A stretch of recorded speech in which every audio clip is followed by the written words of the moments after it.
Alright guys, here we are. We had about 22 hours on the Predator here. This is my 5th one.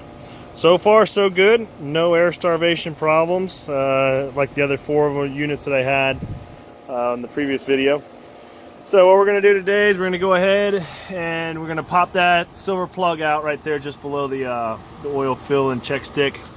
If you notice down here there is actually a hole that allows that oil that comes out of that plug to fall through the bottom of the case of the generator here, which I'll expose in just a second.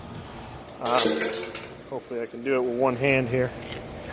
Now I do expect there to be a lot of oil or metal shavings in the oil here, and we shall see though.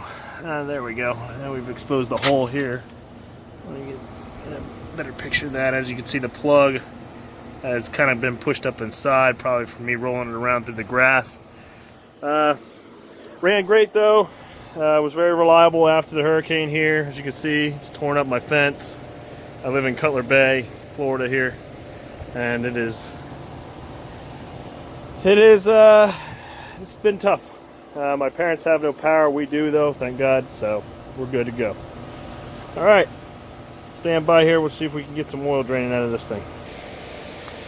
Alright guys, we're back, got the proper wrench out, went ahead and busted this loose here. We're going to go ahead and just pull the plug right there. I don't know if you can see it. Generator is cold, I have not ran it. I've heard some people suggest to do it while it's hot, but in this case, I want to kind of get it done and over with pretty quick. Depending on the amount of oil shavings there's going to be inside of here, or excuse me, I keep saying oil shavings. Metal shavings there's going to be inside the oil here. I may go ahead and do this twice, so I brought plenty of oil for it. We'll see what happens. So I'm still pulling this plug out. I wish I could get a better angle on it, but there you go. Plug just fell through. Just going to let it pour out of there, and as you can see, it just goes right outside that hole that's right below, and we'll just hold it there. I'll go ahead and pause and I'll show you guys the finished product of what's left over. Well, we've went ahead and we finished the draining of the oil here. I've already reinstalled the plug back in it. I can tell you if you remove the dipstick, for obvious reasons, while you're draining the oil, it drains a lot faster because there's not really much case ventilation. Quite honestly, I was very surprised at how few metal shavings there really were inside the oil here.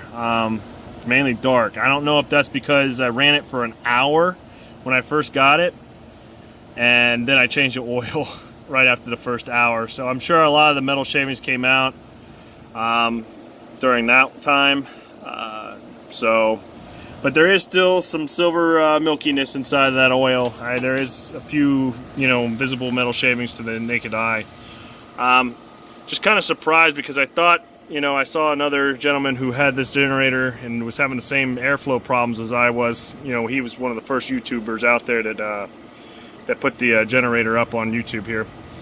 And he had a lot more metal shavings than I did in either one of my changes. So I don't know if it's just because I changed it twice or what, but anyhow, it is what it is. Oil change is fairly simple. You just pull the plug on the bottom and relatively mess free. They did a pretty good job engineering the oil change, and it's even got this rubber like funnel area there that makes sure it goes right down and through the hole. So anyhow, that's the oil change. I was actually pretty surprised how few metal shavings there were. Generator's still running great at 22 hours. Like I said, I think it was just the defective units that I got in the beginning that were during that shipping date that had the airflow plugged up somewhere, somehow. Now I do know that the airflow does flow in through these vents that are right here, and I can tell you with this unit here, there's a lot more air flowing through there. So I guess there's some kind of clog in here somewhere.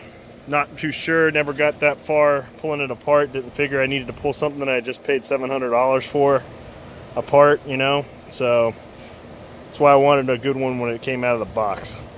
Anyhow, that's it. If you guys have any questions, please submit some in the comment section. Also, please like and subscribe.